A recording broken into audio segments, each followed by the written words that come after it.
Hello everyone, welcome to Pushpoint. I am your storyteller, and I am here to help you today. I know you used this video to fall asleep, so before that, like the video and subscribe to the channel. Also, where are you from and what time are you watching now? Get comfortable and relax. Story 1. The Lantern Room.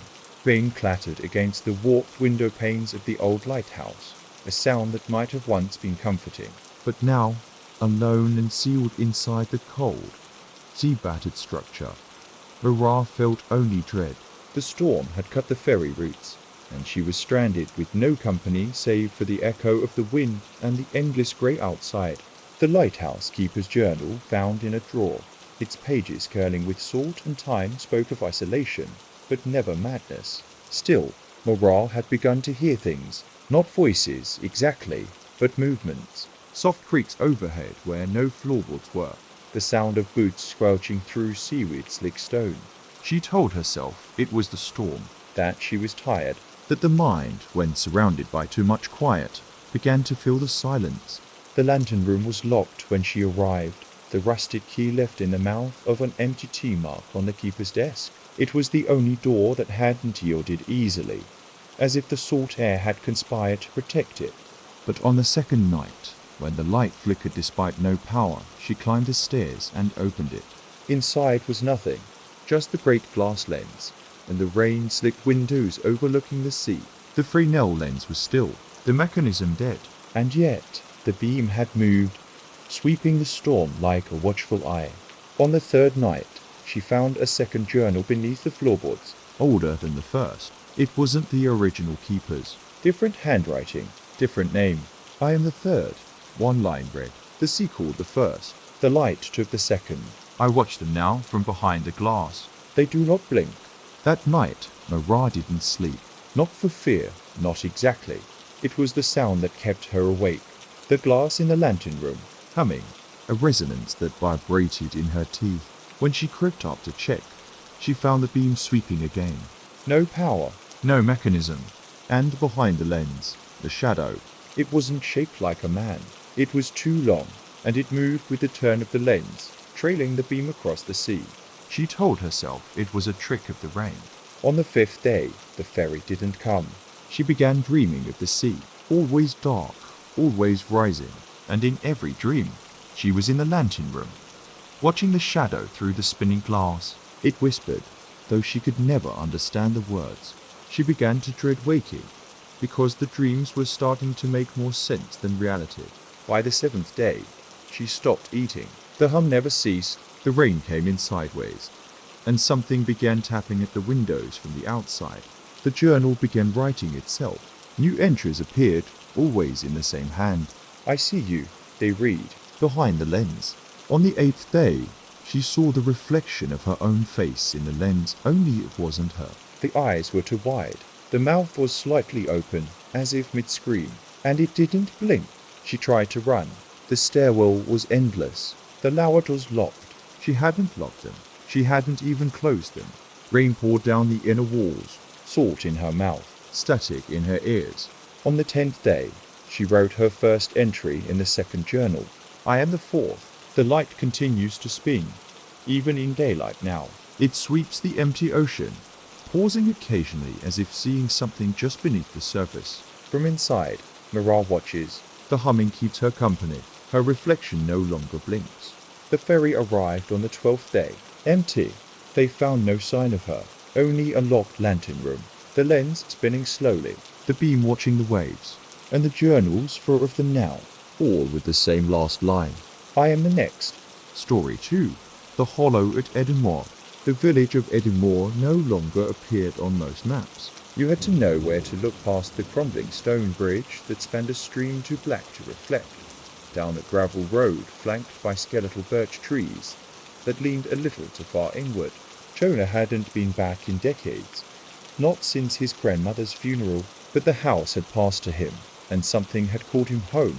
The house stood as it always had, grey stone, tall and narrow, its chimneys broken, its windows like blind eyes. It had been built near the edge of the hollow, a forest depression the villagers never dared enter.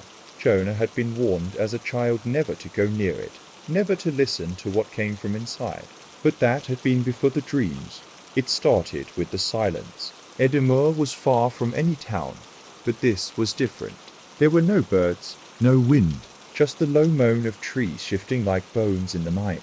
The house creaked in places that shouldn't creak. And in the hollow, something breathed. On his second night, Jonah awoke to find the bedroom colder than ice.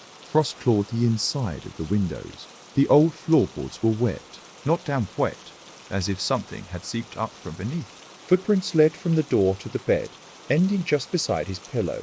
Bare, Human. but long, with too many toes. He found the cellar unlocked that morning.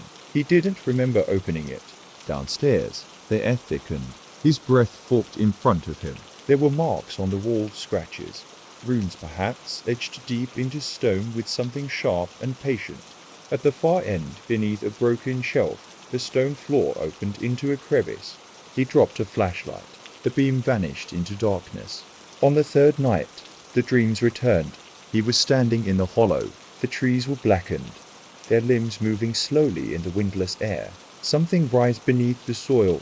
He heard voices, but not speaking, chanting, words that twisted in his mind like smoke. Foreign, but somehow understood. When he awoke, his fingernails were full of soil. He tried to leave. The car wouldn't start. The road had vanished beneath a carpet of thick moss that tossed faintly under his feet. That night, he found a photograph in his grandmother's Bible. It had been tucked into a hollowed-out space beneath the back cover. Faded, sepia. It showed a procession of people 20 or more walking into the hollow. Heads bowed, faces blank. None returned. On the back was written, the 27th offering, 1893. He counted the houses in the village. There were only 26. The villagers watched him from behind lace curtains. None spoke, none waved. Their eyes were dark, their expressions placid, as if whatever lived in the hollow had drained them of self. On the 6th day, he ventured into the woods. He didn't mean to his feet move before his mind agreed. The hollow drew him softly, like a distant lullaby made of breath and whispers. At its center was a pit, deep, black, lined with runes. It hummed when he stepped near it. His skin rippled with cold. Something below stirred. He ran. That night, he bolted the door, nailed the windows shut, but still, the frost came. Still, the whispering seeped into the room. He slept beside the fire and dreamed of the 28th offering. The final night, he found the marks on his chest, carved with something tall and deliberate. They glowed faintly in the mirror. His reflection smiled without him. The villagers gathered outside just before dawn. They didn't knock. They waited. When the sun rose, they opened the cellar and carried him down. He didn't scream. Now, the house stands silent again. The road is open. The car waits, keys in the ignition, and the village of Edinburgh welcomes the next heir. The hollow is always hungry. Story 3. Whispers from the well. The well sat in the center of the courtyard, ancient and choked with ivy, its stone lips crumbling with age. For as long as anyone in the village could remember, it was never to be approached after sunset. It was not just superstition, there were stories, warnings handed down like curses, of voices rising from its depths and of those who answered them never returning. Amelia was a city girl, far removed from such old-world tales, but after her uncle's funeral, she found herself alone in his crumbling estate, tasked with cataloguing the dusty heirlooms and settling the estate's affairs. The village had all but disappeared from maps, and the estate sat on the edge of forgotten land, blanketed by gnarled trees and mist that clung like cobwebs. On the first night, the rain began softly and then grew relentless, drumming against the window panes like a heartbeat. Amelia sat by the fire, the shadows dancing on peeling wallpaper. The well, visible through the courtyard door, seemed almost to pulse with a slow, dark rhythm. She thought she heard a faint whisper, a sibilant sound barely above the rain. It seemed to call her name, dismissed it as the wind. But night after night, the whispers returned, softer, more insistent. One evening, a breeze slipped under the door and carried with it the scent of damp earth and decay. She swore the well stones glistened with moisture despite the dry weather. Her dreams were worse. She would stand at the edge of the well, peering down into an abyss of darkness that stretched deeper than any well should. And from that darkness, voices called not speaking, but singing, a lullaby woven from echoes of grief and desperation. In the waking hours, shadows moved just beyond the corner of her vision. The house's silence was suffocating, and the well's presence grew like a wound beneath her skin. One afternoon, she found a diary hidden beneath a loose floorboard. It was her uncle's. The entry spoke of the well, of a voice he could not resist, of something beneath, ancient and hungry. The final entry was a scrawl. It calls. It remembers. The well takes what it is owed. That night, the whispers grew urgent. They seeped through the walls, circling the house like mist. She wrapped herself in blankets, trying to ward the sounds away. The well began to hum. On the 7th day, she stepped outside, pulled by an invisible thread. The courtyard was empty, but the well beckoned. She found the old bucket rope frayed, moving as though something pulled from below. Her fingers brushed the rope. A sudden cold clamped her hand. The rope jerked violently.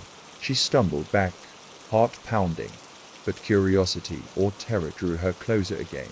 From the well's depths came a voice, layered and many-tongued, singing a tune that filled the air with an impossible sorrow. Come to me.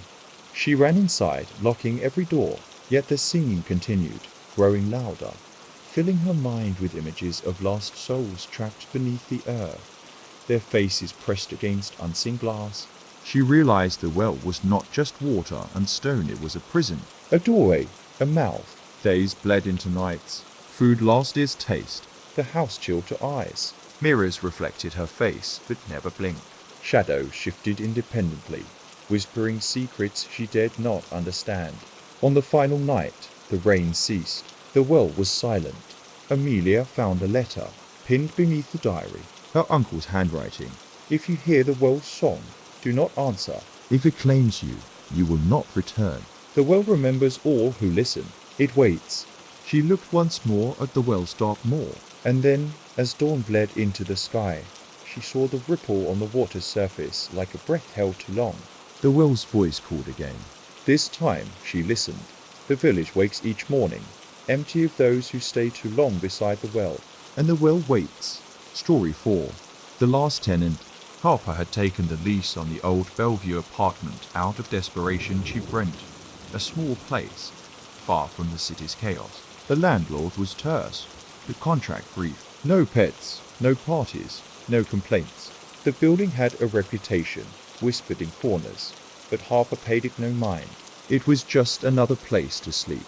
The apartment was smaller than expected. The walls were stained with age, and the wallpaper peeled in long, curling strips, revealing patches of cold plaster. The radiator clanged sporadically, and the window frames walked under years of neglect.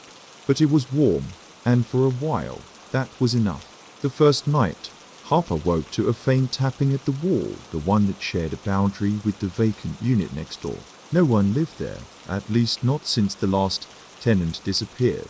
The landlord had said it was sealed off, but the tapping was soft, deliberate, rhythmic, like a heartbeat. Harper pressed an ear to the wall, but the sound stopped. Days passed. The tapping returned each night, growing louder, sometimes urgent, sometimes slow and mournful. Harper tried to convince themselves it was the building settling, the pipes, the wind, but it wasn't. One evening, as rain lashed the window panes, the power flickered and died. Harper lit a candle and sat close to it, heart pounding as the tapping began again closer, now as if coming through the wall, then beneath the floorboards. Curiosity warred with unease. Harper found the faint outline of a small door concealed beneath the peeling wallpaper in the corner of the room. It was hidden, a narrow rectangle no taller than a child. The wood was old, dry, and the hinges creaked when pried open. Inside was a crawl space, dank, dark, smelling of earth and decay. But deeper, beneath the crawl space floor, Harper glimpsed something that made blood run cold. Scratches etched into the bare wood, symbols like claws gouged in desperation. The tapping was coming from below. The landlord's warnings echoed in Harper's mind. No one stays long in Bellevue. At night, the shadows lengthened unnaturally. Reflections in mirrors seemed slower to respond, flickering in and out of sync. The tapping grew a whisper. Names called softly. promises broken, pleas for release. Harper tried to leave, but found the building resisted. Doors jammed. The elevator stalled. The tenants who still lived there avoided eye contact. Their faces pale, voices low. They murmured of the last tenant, of the walls that breathed. One morning, Harper found a note slipped beneath the apartment door, written in shaky handwriting, "Don't listen." But the tapping had become a voice low, coaxing, filled with sorrow and rage. Harper traced it back to the crawl space. Inside, the air turned cold enough to frost breath. The symbols glowed faintly, pulsating like a heartbeat. The walls seemed to close in. Then, the voice spoke clearly. "I am still here. You belong here." Harper tried to pull away, but found fingers gripping from the darkness, cold and forgiving, pulling into the black. The landlord knocked the next day, found the apartment empty, save for the crawl space door hanging open. Scratching marks deepened. No one else moved in. Bellevue waits. And the tapping continues. Story 5. The Quiet Farm. The road to the quiet farm was little more than a track, winding through dense, ancient woods where even the sunlight seemed hesitant to enter. Clara had driven for hours. Her car journeyed through mud and puddles, the rain relentless as it blurred the edges of her vision. The farmhouse rose from the mist like a forgotten relic weathered wood. Sagging porch, windows dim and empty. She'd inherited it from an uncle she barely remembered. No neighbors for miles. The silence was complete, oppressive. Even the usual sounds of wildlife were absent. No birdsong, no rustling leaves, only the dull patter of rain and the occasional creak of the old house settling. The air smelled of damp earth and rot. Clara found the door unlocked, as if waiting for her. Inside, the house was stale, untouched. Dust lay thick on every surface, and the floorboards groaned underfoot. She lit a fire, the flickering flames casting long shadows that swallowed the corners of the rooms. That night, the rain intensified. It was a slow, steady drum against the roof, a rhythm that lulled her toward uneasy sleep. But something pulled her from rest, a faint scratching sound, like nails on wood. Humming from the cellar beneath the kitchen, she convinced herself it was a rat or some animal trapped inside. In the morning, the cellar door was locked tight, though she swore she had left it open. The key she found on a rusty hook didn't fit the lock. The scratching returned at dusk, louder, more urgent. That night, the scratching was joined by a whisper, soft, fragmented voices that seemed to seep from the floorboards. Words she couldn't understand, but felt like warnings. Her dreams twisted. She saw herself buried beneath the earth, hands reaching up from the dirt, faces pressed close, their eyes hollow and pleading. She woke soaked in sweat, the whispers echoing in her ears. Days passed. The rain never ceased. The house grew colder, the shadows deeper. Clara found old photographs tucked in drawers, family portraits, where every face was scratched out except one. A man with hollow eyes staring back. She heard footsteps on the stairs, slow and deliberate, but found no one there. One evening, the cellar door creaked open by itself. Clara felt a pull, a cold breath rising from the darkness below. Against her better judgment, she descended. The walls were lined with old tools, rusted and broken. The air was thick with decay. At the far end, a shallow grave had been dug beneath the floorboards. She saw bones fragile, bleached, arranged in a circle like a ritual. The whispers became clear. "Join us." The rain slowed. Outside, the trees twisted toward the sky like hands clawing at the heavens. Clara tried to leave, but the road had vanished, replaced by twisted roots and thick mud that swallowed her tires. That night, the cellar door slammed shut. The fire died. The whispers swelled into a chorus. The faces from the photographs appeared in the shadows, reaching, and the farm waited. Story 6. The Empty Chapel. Nestled in the mist-wreathed valley, the chapel stood like a forgotten prayer, its stone walls cracked and covered in moss, the bell tower long silent. For years, no one had entered, save the occasional wanderer curious about the village's abandoned place of worship. But Nora had come searching not for God, but for answers. Her brother had vanished a month ago, last seen near the chapel's grounds. The village spoke in hushed tones, whispers of old curses and shadows that did not belong to this world. Nora didn't believe in curses, but the chill in the air when she crossed the chapel threshold made her reconsider. The wooden doors groaned open, revealing pews coated in dust, altar cracked and stained. Faint candlelight flickered despite the absence of flame, casting long, wavering shadows that seemed to stretch toward her. The air was thick with the smell of damp stone and forgotten prayers. At first, silence. Then, just beneath the stillness, a soft chanting, barely audible, echoing from the walls. Nora's breath caught. She moved toward the altar, where a circle of strange symbols was etched into the floor, symbols she had never seen, but that seemed to pulse faintly under her feet. She found a notebook tucked beneath a loose stone, her brother's handwriting scrawled hastily. The chapel is alive. It watches. It waits. I hear it calling my name.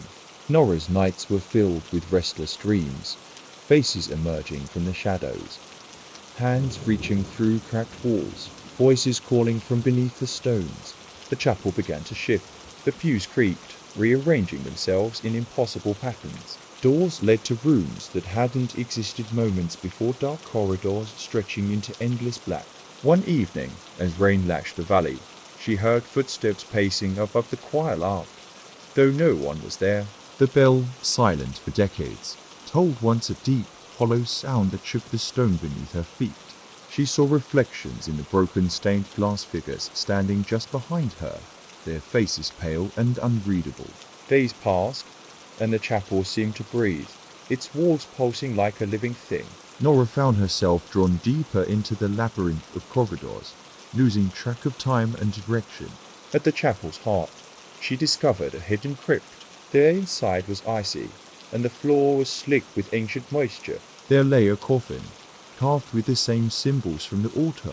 The lid was cracked open. Inside was darkness impossible, infinite. From the abyss came a whisper, "Stay with us." Nora tried to run, but found the door sealed. The chanting rose to a fevered pitch. Her brother's voice called out distorted, pleading from the shadows. She was last seen entering the crypt. The chapel waits, patient as ever, its hunger eternal. Story 7. The Lantern's Glow. The village of Ashwell lay buried beneath an unyielding fog, a place forgotten by time. At its center stood the ancient lighthouse, a hollow skeleton of stone and rusted iron, abandoned for decades, but something lingered within its walls, and the locals spoke in hushed voices of the lantern's glow. A light that sometimes flickered despite the lighthouse having no power for years. Marion had never believed in ghost stories. A journalist chasing a quiet retreat, she arrived at Ashwell seeking solitude. The lighthouse was her only option for shelter. Its door creaked open, revealing a spiral staircase winding into darkness, the air thick with salt and decay. At night, the fog rolled in like a living thing, swallowing the village whole. Marion lit a lantern she found on a dusty shelf and climbed the stairs. The beam cut through thick gloom, but shadows clung to every corner, twisting unnaturally. She heard footsteps above her, slow and deliberate. When she reached the lantern room, the glass panes were cracked, the rusted mechanism still. Yet the lantern beside her flickered on, casting a faint, unearthly glow. That night, Marion dreamed of the sea, a stormy abyss where faces floated beneath the waves, eyes wide with terror. They called her name in voices like the wind, tugging at her soul. Over the next days, the lantern's glow pulsed at irregular intervals, seeming to breathe with the lighthouse itself. Marion found a journal hidden in the keeper's quarters. The entry spoke of a watcher, a presence in the tower that guided ships only to doom. One passage chilled her. The light does not save its laws. It promises salvation, but delivers only despair. The villagers avoided the lighthouse, their eyes hollow when they glanced at its silhouette. They spoke of sailors lost to the false light, dragged into the depths by a force unseen. Marion resolved to leave, but the fog thickened, wrapping the village in silence. The path to the road vanished beneath twisted roots and creeping shadows. One night, the lantern's glow flared bright, illuminating the lighthouse interior. Shadows moved like smoke, reaching for her, whispering secrets of drowned souls. The last journal entry was smeared with salt water and blood. The watcher calls. The light takes. When morning came, Marion was gone. The lantern still glows. And Ashwell waits. Story 8. Beneath the willow's shade. The old willow tree at the edge of the village had stood for centuries, its twisted branches hanging low like mournful arms embracing the earth. The locals said it was cursed, that those who lingered beneath its shade never returned quite the same or didn't return at all. Elena arrived in the village to care for her estranged grandfather's cottage, a place she had only vague memories of. The air was thick with the scent of damp leaves and forgotten secrets. Her grandfather had warned her never to go near the willow, but curiosity, a stubborn ember in her chest, pulled her toward its looming silhouette each day. The first time she lingered beneath the tree, the air grew cold, unnaturally so, and a whisper rode the breeze, a soft, sibilant murmur just beyond comprehension. She shook it off as her imagination, but the days stretched on, and the whispers grew louder, more distinct, weaving words just at the edge of her hearing. The village felt distant, hollow, as if the willow's shadow stretched far beyond the tree itself. At night, Elena dreamed of the earth splitting open beneath the willow's roots, revealing a black pit filled with faces, eyes wide, mouths open in silent screams. They reached for her, pulling her down into the cold dark. One evening, she found strange carvings etched into the tree's bark, symbols arranged in a spiral that seemed to shimmer faintly in the moonlight. Her fingers tingled when she traced them. The villagers watched her from behind curtains, eyes wide but silent. They whispered of the willow's pact, a bond between the tree and the souls it claimed. Elena's reflection in the cottage window began to falter, her image blurred, replaced by something else. A pale woman with hollow eyes, reaching toward her. One night, the willow's branches brushed her window, tapping lightly, like fingers drumming a slow rhythm. The whispers called her name. Unable to resist, she stepped outside and stood beneath the tree. The air thickened, shadows twisted and coiled around her like smoke. The roots groaned and cracked, revealing a dark cavity pulsing beneath the earth. She tried to flee, but the ground clung to her feet, cold and unyielding. The last thing the villagers saw was her disappearing into the shadows beneath the willow's shade. The tree stands silent again, waiting for the next. Story 9. Echoes in the Fork. The coastal town of Greyhaven was swallowed almost entirely by an unrelenting fog that rolled in from the sea each evening, creeping over streets and alleyways like a living thing. For centuries, the town had survived on fishing and trade, but the fog had begun to claim more than just sight. It took memories, shadows, even sanity. Lena arrived one autumn afternoon, summoned by a letter from her late aunt, who had lived alone in a weather-beaten cottage on the cliff's edge. The townsfolk offered wary glances and murmured warnings about the fog, but Lena, hardened by city life and loss, dismissed their fears as superstition.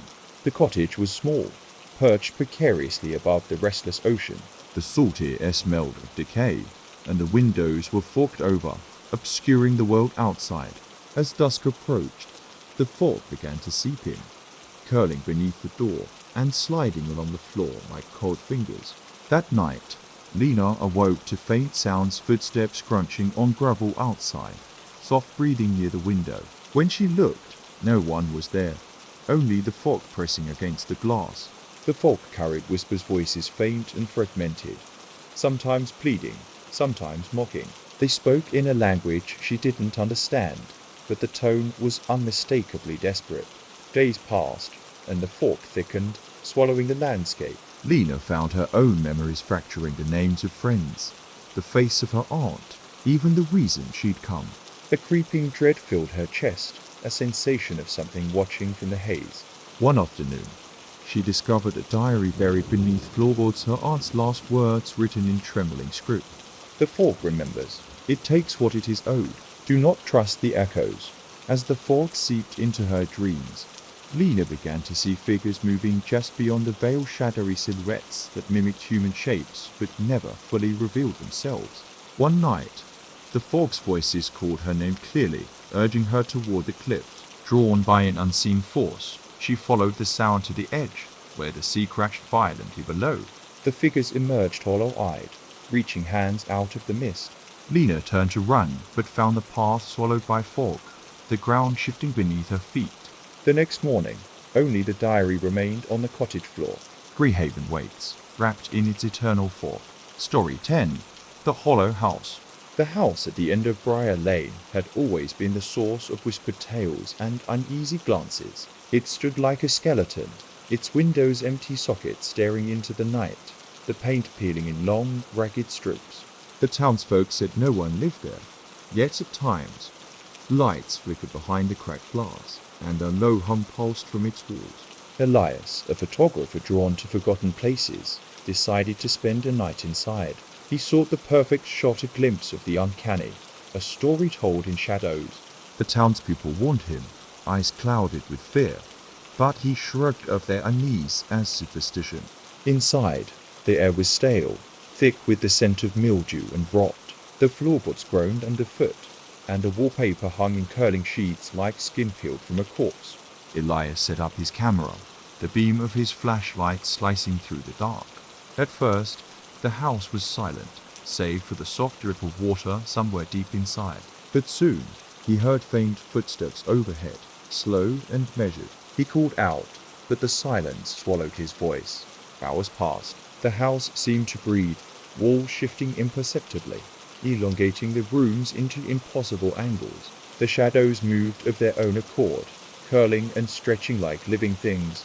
Elias felt watched eyes pressing against him from the darkness, cold and empty. He found a diary on the dusty mantel, its pages brittle with age. The entry spoke of a family consumed by madness, disappearing one by one, until only the house remained. A sudden chill seized him as the hum grew louder, resonating in his bones. His flashlight flickered, and in the dim glow, faces appeared, reflections not in mirrors, but in the darkness itself. Pale, hollow-eyed, their mouths open in silent screams. The walls whispered secrets, names, dates, promises broken. Elias tried to leave, but found the door sealed, the house folding in on itself. His footsteps echoed endlessly in a maze with no exit. In the final photograph he took, his own face stared back from the darkness, distorted, hollow, last. The house waits, and it remembers. Story 11. The Watcher in the Woods. The woods surrounding Millfield had always been a place of uneasy silence, where even the wind seemed afraid to stir the leaves.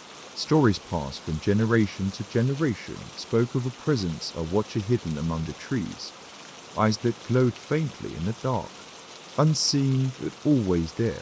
No one ventured far into the forest after dusk. The animals avoided it, and even the bravest hunters spoke of disappearing for hours, lost in a labyrinth of shadows and echoes. Jonah had grown up hearing the warnings, but as a biologist, he dismissed them as superstition. When the town council asked him to investigate reports of strange behavior among the wildlife, he accepted eagerly.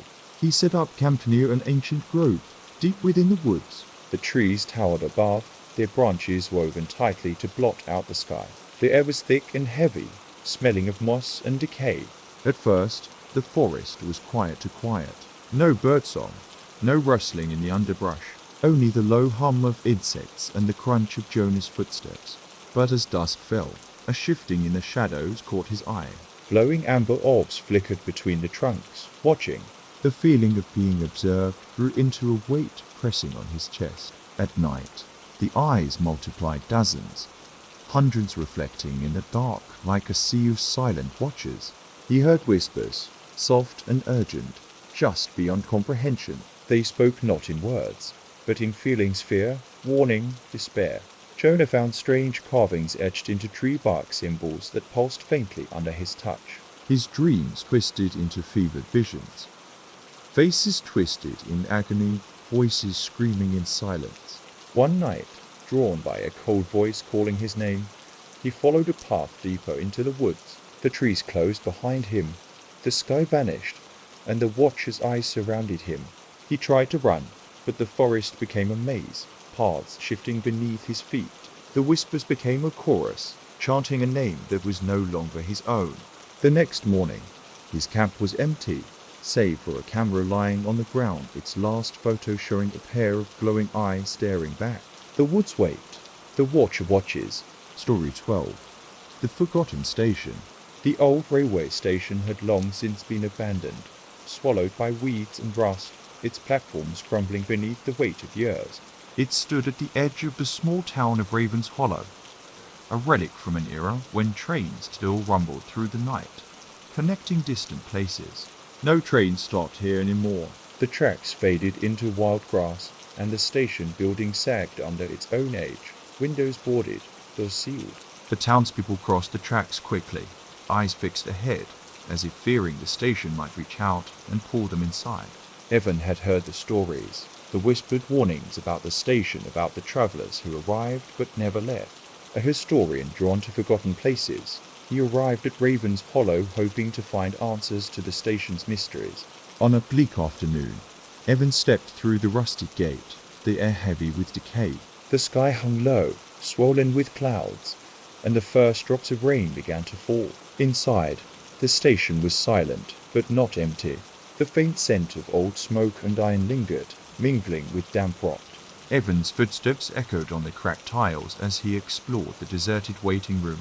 Faded posters clung to the walls, advertising destinations long erased from maps. A shattered clock hung frozen at 11:47.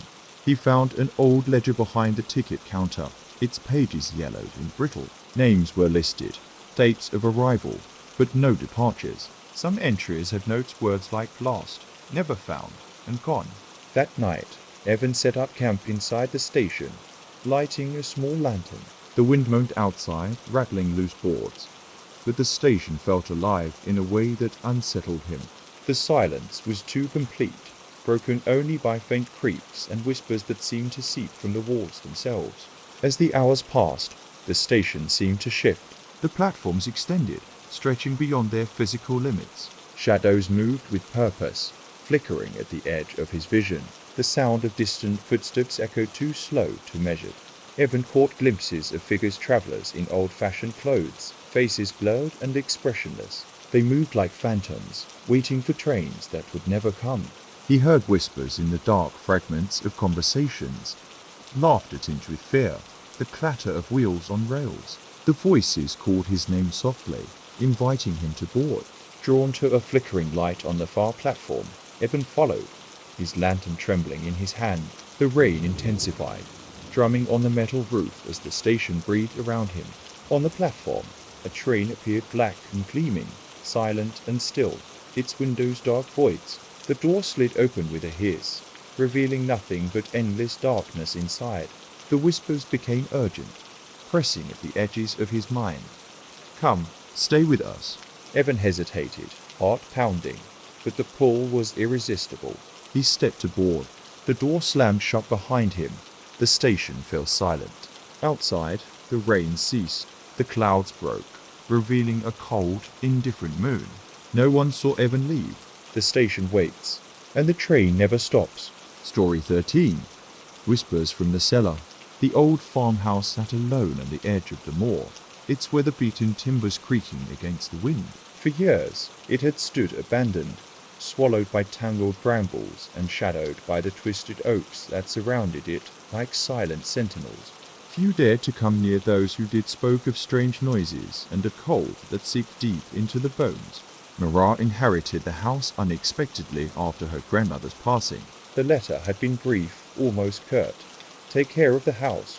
It was enough to pull Mara from the city, where noise and light drowned her loneliness, to this place where silence and shadow ruled. The first night, the wind howled like a beast, rattling the windows and pushing icy fingers beneath the door. She lit candles that flickered weakly in the draughts and settled near the hearth, listening to the house breathe. But beneath the creaks and groans of old wood, something else stirred. A faint scratching came from below in the cellar. She told herself it was rats, or the house settling. Yet the sound persisted, soft and rhythmic, like nails tracing the stone walls. The next day, she found the cellar door locked tight, though she was certain she had left it open. The key was missing, replaced by a chilling silence. Her nights became restless.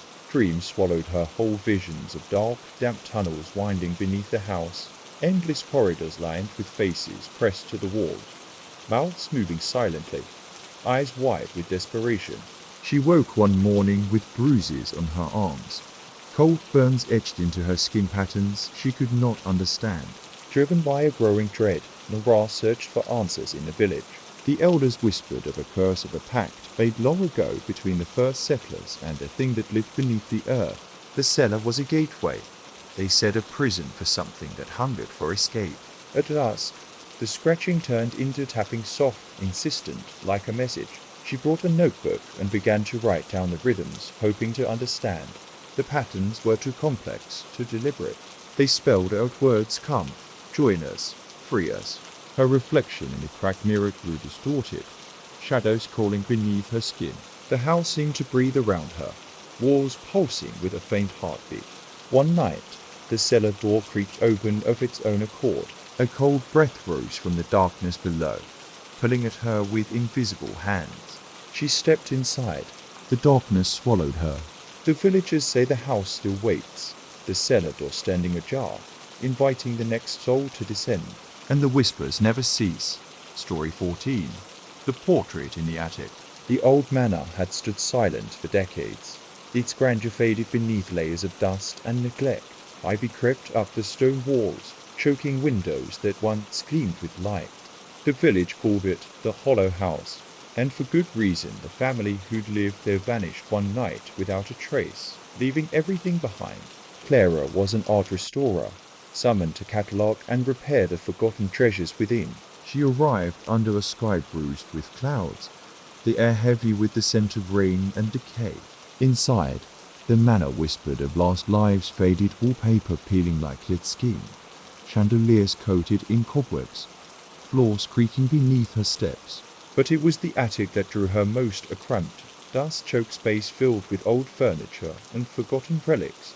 There, leaning against the wall, was a portrait, a woman pale and haunting, her eyes dark pools that seemed to follow Clary's every mood. The painting pulsed faintly with a life of its own, the brushstroke shifting subtly when unobserved. That night, Clara dreamed of the woman, her voice, soft and cold, called from the canvas, whispers threading through shadows. Each morning, the portrait seemed to change. The woman's expression deepened from sadness to something more sinister. Her eyes glowed faintly, reflecting secrets buried long ago. Clara found a diary hidden beneath floorboards. The entries spoke of madness of the woman in the portrait, trapped by a curse, her soul bound to the canvas. The more Clara restored the painting, the more she felt a presence in the room, cold breath on her neck, whispers curling through the air, footsteps pacing just beyond the door. The villagers avoided the manor, claiming the portrait was a doorway, a prison for a vengeful spirit waiting to escape. One evening, Clara woke to find the portrait's eyes glowing bright red. The woman's lips moved silently, mouthing words no human should hear. The attic door slammed shut, sealing her inside. Shadows crept forward, thickening, twisting. Clara reached for the portrait, but her fingers passed through it like smoke. The last thing she saw was the woman stepping from the canvas, her face a mask of rage and despair. The manor stands still, and the portrait waits. Story 15. The lighthouse keeper's secret.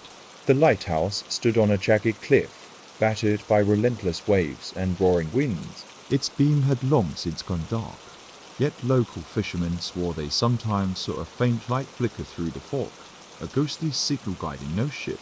Thomas, a young historian fascinated by maritime mysteries, arrived to investigate. He had read about the last keeper, a man named Crowley, who vanished without explanation decades ago.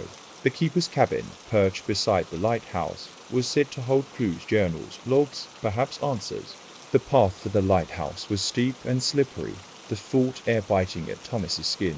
The door creaked open, revealing a cramped cabin filled with dust and silence. A battered lantern lay on a table, its glass cracked but still intact. Thomas found Crowley's journal, pages yellowed and brittle. The entries began normally notes on weather, ship sightings, daily routine. But soon the tone shifted. Crowley wrote of a presence, something watching from the sea, waiting beneath the waves. He described lights flickering beneath the water, voices carried on the wind, whispers in the crashing surf. One entry chilled Thomas's blood. The light does not guide ships to safety. It lures them to the depths. I hear their screams beneath the waves. That night, Thomas lit the lantern and climbed the spiral stairs of the lighthouse. The fog rolled thick outside, pressing against the glass like cold breath. At the top, the lantern flickered to life, though Thomas swore he had not touched it. A low hum filled the air, growing louder, resonating through the stone walls. Shadows moved along the walls, twisting like seaweed caught in a current. The whispers began soft, unintelligible at first, then growing clearer. They spoke in a language Thomas could not understand, but felt deep in his bones. Suddenly, the beam of the lighthouse flickered on, slicing through the fog, illuminating the roiling sea below. Shapes moved beneath the surface dark, twisting forms, circling like predators. Thomas stumbled back, heart pounding. The journal slipped from his hands, pages fluttering open to a final note.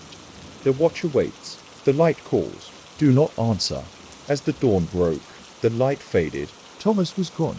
The fishermen say the lighthouse still shines on foggy nights, a beacon not of hope, but of doom. And the sea waits. Story 16. The Silent Village. The village of Black Hollow lay deep in the valley, wrapped in shadows and silence. Once vibrant, it had become a place forgotten by time, its streets empty, homes shuttered as if the world had simply moved on and left it behind. Miriam arrived just before dusk, the fading light casting long fingers across the cracked cobblestones. She was a reporter, chasing stories about places lost to history, and Black Hollow's reputation for eerie stillness intrigued her. The air was thick with a heavy quiet, broken only by the crunch of her boots against broken glass and fallen leaves. Doors hung open like gaping mouths, empty and hollow. Windows stared like empty eyes, reflecting the grey sky. She called out, but no answer came, only echoes bouncing back, distorted and cold. The villagers, when they appeared, were pale and slow-moving, their eyes dull, voices barely above whispers. They spoke of a curse, of a night when the silence fell and never lifted. They warned Miriam to leave before darkness claimed her too. Curiosity won over fear. Miriam stayed, notebook in hand, wandering through the empty streets. She found a chapel, its doors creaking on rusted hinges. Inside, rows of pews were coated with dust, and the altar bore fresh flowers to fresh for a forgotten place. The sky darkened, and the silence deepened, pressing down on her chest. Shadows lengthened, falling in corners and crawling along walls. At night, Miriam heard footsteps following her through the village, slow and unhurried. She turned, but no one was there, only the cold, watching silence. Her dreams were haunted by faint voices calling her name, pleading, warning. She awoke to find scratches on her arms, thin, angry lines etched into her skin, though no one had touched her. The villagers' faces grew more vacant, their eyes reflecting a void. They gathered around the chapel, standing silent, their mouths moving in silent prayer. Miriam felt the silence seep into her mind, stealing thoughts, memories, until she could barely remember why she had come. One morning, the village was gone, no trace remained except the chapel and the lingering silence. And somewhere, a voice still calls from the void. Story 17. Beneath the frozen lake. The lake was a mirror in winter, its surface glazed in ice so thick it seemed impervious. The village nearby whispered old tales of the lake's dark heart, of something lurking beneath the frozen surface, watching, waiting. Eli, a wildlife biologist studying migratory patterns, arrived just as the first snow began to fall. The lake, vast and silent, stretched out before him like a frozen void. The townspeople avoided it, their eyes flickering with unease whenever it was mentioned. Setting up camp on the shore, Eli was drawn to the lake's eerie stillness. The only sounds were the crackle of ice and the whispering wind. But sometimes, beneath the silence, he thought he heard faint noises, thudding, scraping, as if something moved slowly beneath the ice. One evening, while taking samples near the edge, Eli noticed strange patterns etched in the ice, long, jagged lines that couldn't be explained by nature. They seemed deliberate, as if carved by claws or hands. That night, the temperature dropped sharply. The wind carried distant cries, fractured and haunting. Eli's dreams twisted into nightmares. Shadowy figures swimming beneath the ice, eyes glowing in the dark, reaching upwards with long, thin fingers. He awoke to the sound of cracking ice, The surface beneath his tent rippled as if something massive moved beneath it. Frozen bubbles burst silently, releasing cold vapor.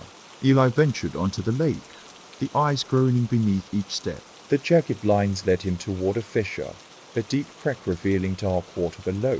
From its depths, pale shapes moved slowly, figures draped in seaweed, faces blurred and hollow.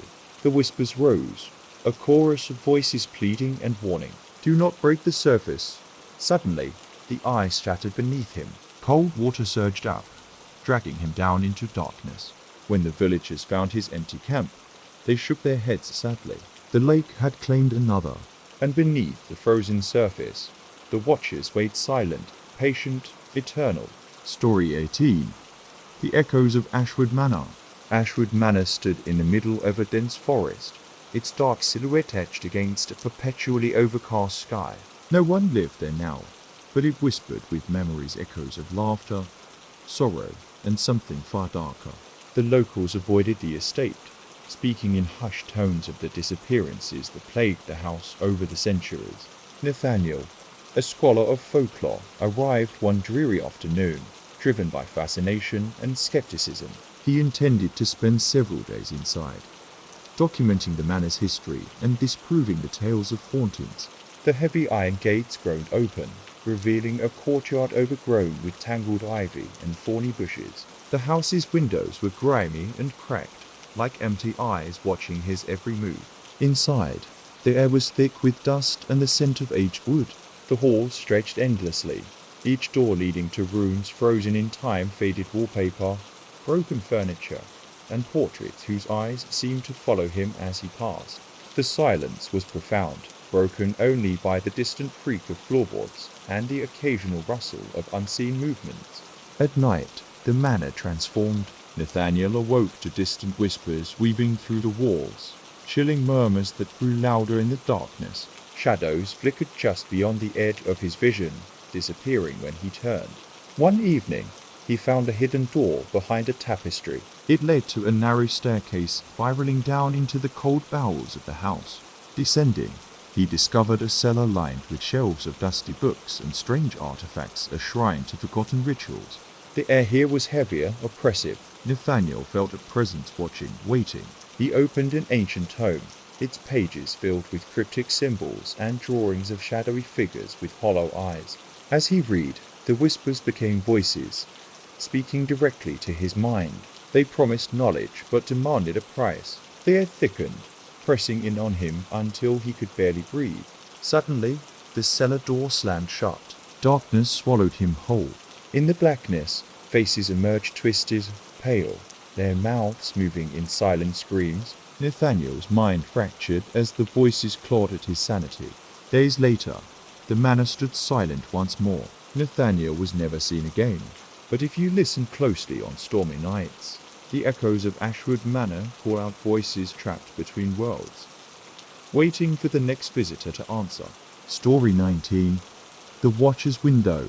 The isolated cabin stood at the edge of the cliff, overlooking the turbulent sea below. For years, it had been empty, left to weather storms and time. Locals spoke of the Watcher, a shadowy figure seen staring out from the cabin's lone window on moonless nights. Elena, a photographer chasing isolation and inspiration, rented the cabin for a week.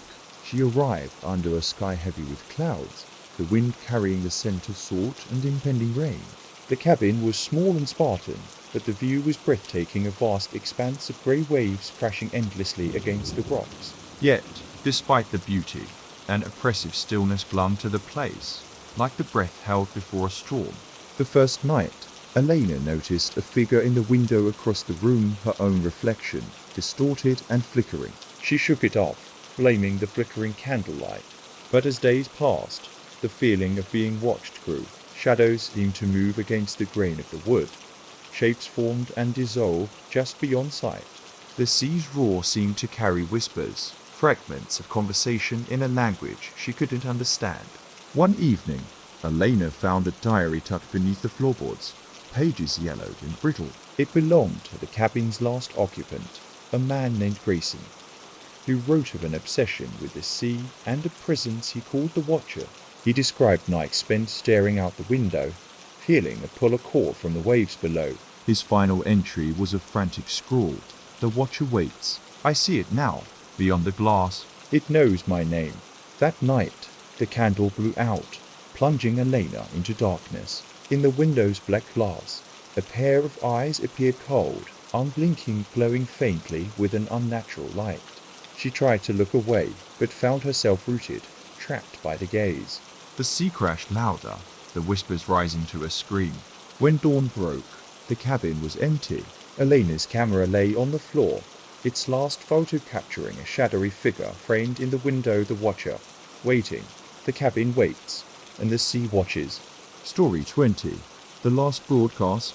The radio tower stood isolated atop the hill, a skeletal structure clawing at the sky. Its signal had once reached every corner of the valley, but now the frequencies were silent, the equipment long abandoned. Isaac, a sound engineer with a fascination for forgotten technology, arrived to restore the tower's old transmitter. His plan was simple: bring the silent frequencies back to life and record the echoes of a place lost in time. The climb up the hill was slow, the air thick with fog and damp earth. The tower loomed overhead, wires dangling like frayed nerves. Inside the control shack, dust coated every surface, and the faint hum of static filled the silence. Isaac set up his equipment, the crackle of power sparking to life in the speakers. For hours, he scanned the airwaves, picking up fragment static, faint voices, indistinct music from decades past. As night fell, the atmosphere shifted. The static deepened, weaving into strange patterned snippets of conversation. Cries for help, laughter twisted into something hollow. Isaac's recordings captured voices that shouldn't be there, whispered warnings, distorted pleas, and a recurring phrase repeated in a low, urgent tone: "Don't listen, don't respond." The tower seemed to pulse with an unseen life. Shadows moved just beyond the dim glow of his lantern, and cold drafts whispered through the walls, carrying voices not broadcast by any radio. He adjusted the dial, and suddenly, a clear signal broke through, a voice, calm but filled with dread. "They are coming." "We can't stop them. Leave while you still can." Isaac felt a presence behind him, cold breath on his neck. He turned to see nothing but darkness pressing close. The transmission grew louder, the voice now a scream, echoing through the valley. "Stay silent. Don't answer the call." The radio fell silent. Isaac was gone. The tower remains, its antenna scratching at the sky. And on still nights, if you listen closely, the last broadcast can be heard, an eternal warning whispered on the wind. Thanks for listening. If you made it to the end, let me know which story chilled you the most.